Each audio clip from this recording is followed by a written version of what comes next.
Hello दोस्तों, यह video जो है प्रकाश का अपवर्तन का पार्ट थर्ड वीडियो है। इससे पहले हम दो वीडियो में पढ़ चुके हैं। सबसे पहला वीडियो में था प्रकाश का अपवर्तन क्या है, और दूसरा वीडियो में जो प्रकाश के अपवर्तन के नियम थे, स्नेल के नियम, उन सभी के बारे में हम लोग चर्चा किए थे।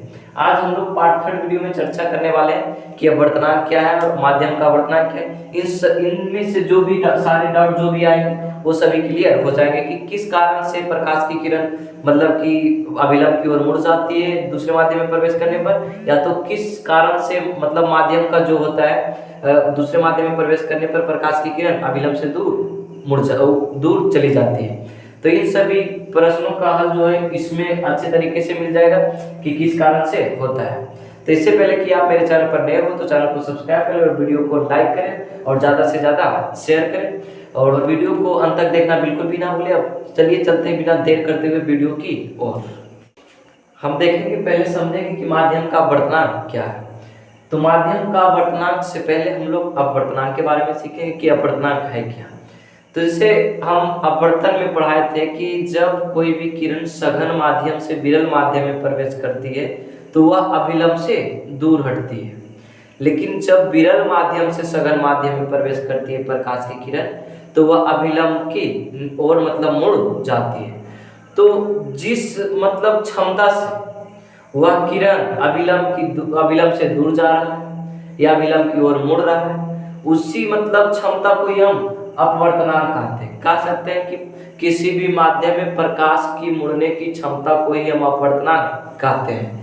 जैसे ऊपर है, मान लीजिए ऊपर विरल माध्यम क्या है, ये अभिलंब है, पहले ही डाल दिए, इससे कोई दिक्कत नहीं। ये विरल माध्यम है, नीचे सघन माध्यम है, सघन माध्यम।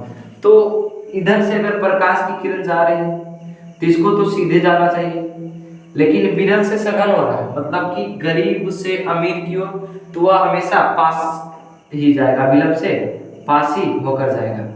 तो इधर से ये किरण गया, इधर से ये मुड़ गया, जाना चाहिए इधर ये सीधे, लेकिन ये अभिलंब की ओर मुड़ गया।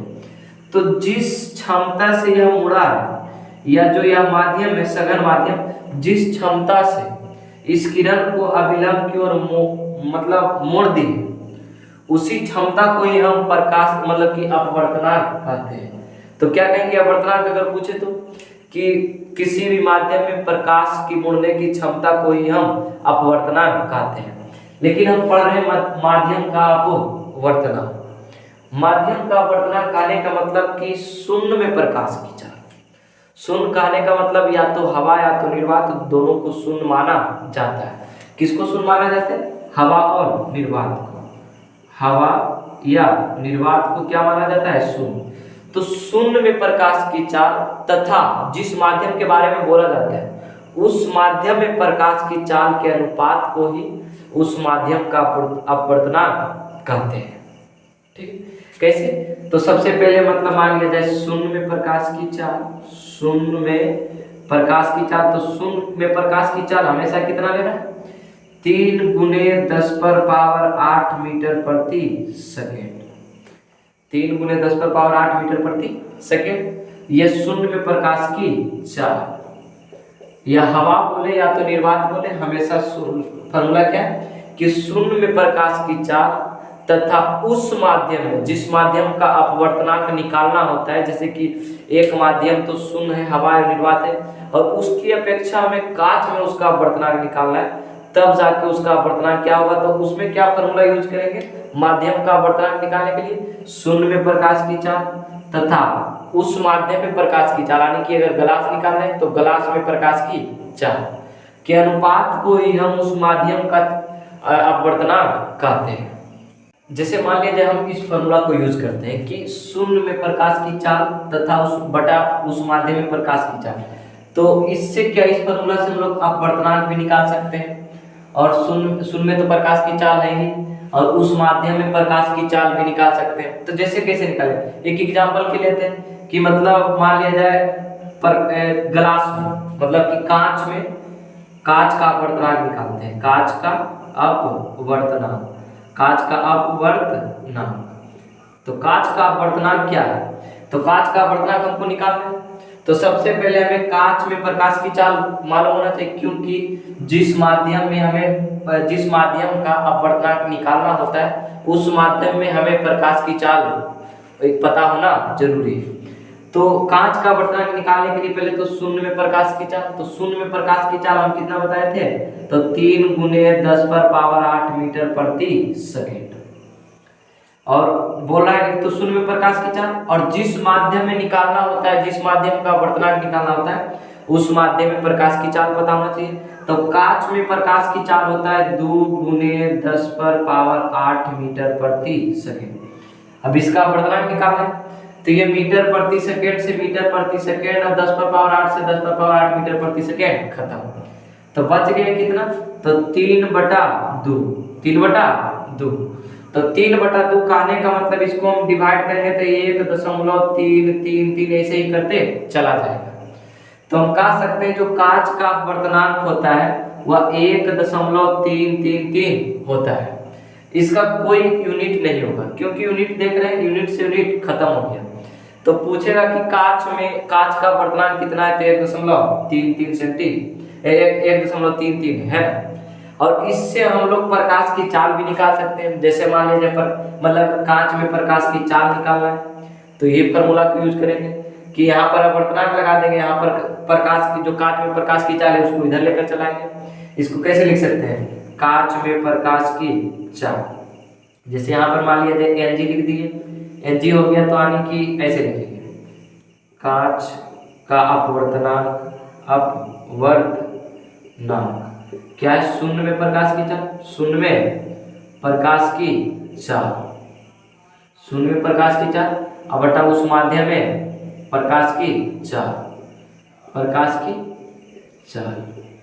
तो यहाँ से हमको जो भी है कांच का अपवर्तनांक निकालना है तो मतलब कि कांच में प्रकाश की चाल, इसको लिखेंगे यहाँ पर कांच में प्रकाश की चाल। कांच में प्रकाश की चाल लिखने का मतलब है क्या कि हम कांच निश्चित कर दें कि कांच में हमारा अपवर्तनांक निकालना है। तो यह जो कांच में प्रकाश की चाल इसको इधर लेकर चलाएंगे चाल निकालने के लिए, और इस अपवर्तनांक को इधर लेकर चल जाएंगे।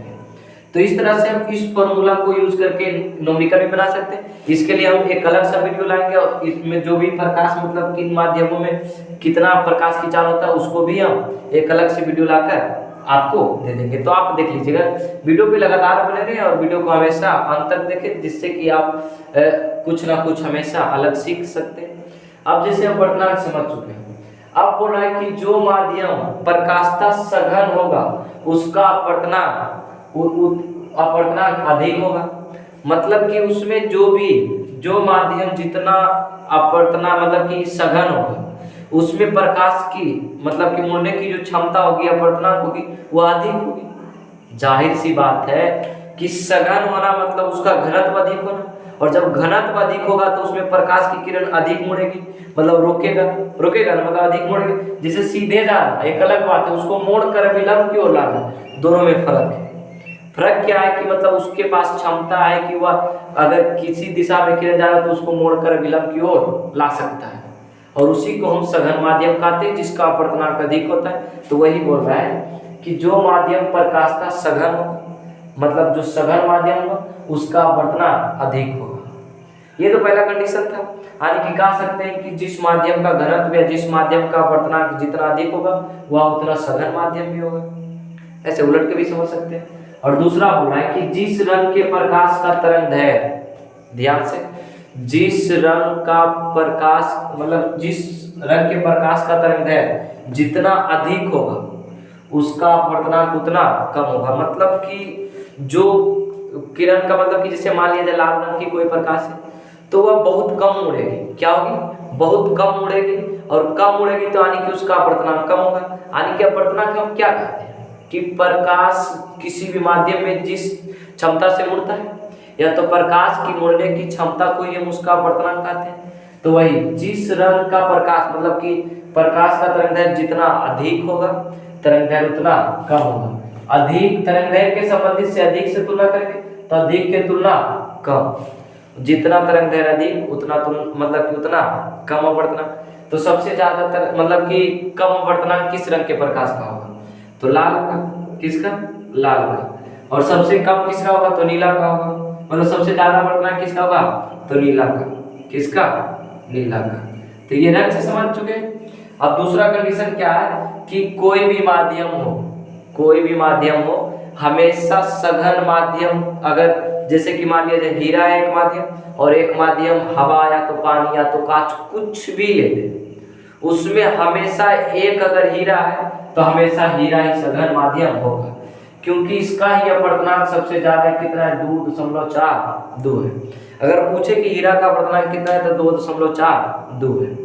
और यह किसी भी माध्यम की अपेक्षा यह हमेशा सघन माध्यम होता है और इसका अपर्तनांक सबसे अधिक होता है, और जिसका अपर्तनांक सबसे ज्यादा उसका मतलब कि वह माध्यम भी उतना अधिक सघन माध्यम होगा। आप बोल रहा है कि सबसे कम अपवर्तनांक वायु या निर्वात का होता है, जिसका मतलब कि अपवर्तनांक 1.0003 है, और यह हर किसी माध्यम के अपेक्षा या जो हवा या निर्वात जो होगा वह हमेशा विरल माध्यम होगा। तो इस तरह से हम लोग ये जो अपवर्तनांक का जो भी संबंधित जो भी प्रॉब्लम था हम इससे सॉल्यूशन कर लिए। अब जो भी इसका न्यूमेरिकल है इस फॉर्मूला पर हम एक अलग से जब यह चैप्टर खत्म होगा तब हम कर सकते हैं। तो अपवर्तनांक समझ चुके हो कि अपवर्तनांक मतलब किसी भी माध्यम में प्रकाश की मुड़ने की क्षमता को अपवर्तनांक कहते हैं। और माध्यम का अपवर्तनांक पूछ ले तो शून्य में प्रकाश की चाल तथा उस माध्यम में प्रकाश की चाल के अनुपात को ही उस माध्यम का अपवर्तनांक कहते हैं। जैसे फॉर एग्जांपल में दिए थे कि कांच में अपवर्तनांक कितना होता है तो 3/2 यानी कि इसको जब डिवाइड किए थे 1.3333 करके चला गया। और जिस रंग के प्रकाश का तरंग दैर्घ्य जितना अधिक होगा उसका अपवर्तनांक उतना कम होगा। इसी तरह से आप समझ सकते हैं। तो आशा करता हूँ यह वीडियो जो भी अपवर्तनांक संबंधित जो भी समस्या हुआ आप हल कर लेंगे और इसका न्यूमेरिकल अंत में मतलब चैप्टर जब खत्म हो जाएगा तब लाएंगे। तो इसी तरह वीडियो पे लगातार बने रहें और वीडियो अच्छा लगे तो ही मेरे चैनल को सब्सक्राइब करें और वीडियो ज़्यादा से ज़्यादा शेयर करें, अपने दोस्तों के पास भी शेयर करें ताकि इस वीडियो का फायदा वो भी उठा सकें। और आप अगले वीडियो का इंतजार करें, तब तक के लिए टेक केयर, धन्यवाद।